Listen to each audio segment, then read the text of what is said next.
C'est en présence de plusieurs chefs d'État africains, dont le Congolais Denis Sassou Nguesso et des sommités du groupe de la Banque mondiale, qu'a eu lieu ce jeudi à Dakar l'ouverture du sommet réunissant les dirigeants du continent et ceux de l'institution de Bretton Woods.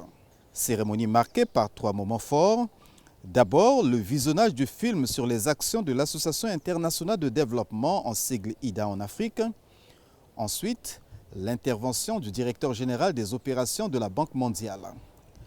Axel Van Trotsember a dans son propos annoncé que sur les 93 milliards de dollars mobilisés au titre d'IDA 20, 70% vont être affectés à l'Afrique et devront être orientés notamment vers l'emploi des jeunes et le renforcement des capacités énergétiques.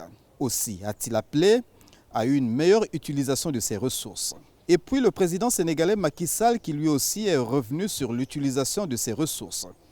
Toutefois, avec cette nuance. Nos pays ont besoin d'espaces budgétaires adaptés pour poursuivre leur politique de résilience et de relance économique.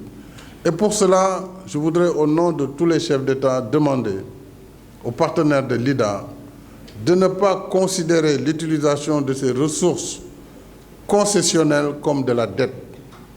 Et cela va améliorer sensiblement le niveau du déficit. Avant de déclarer ouvert les travaux, le président Macky Sall a félicité le Fonds monétaire international et la Banque mondiale pour leur réactivité face aux crises qui sévissent en Afrique et dans le reste du monde.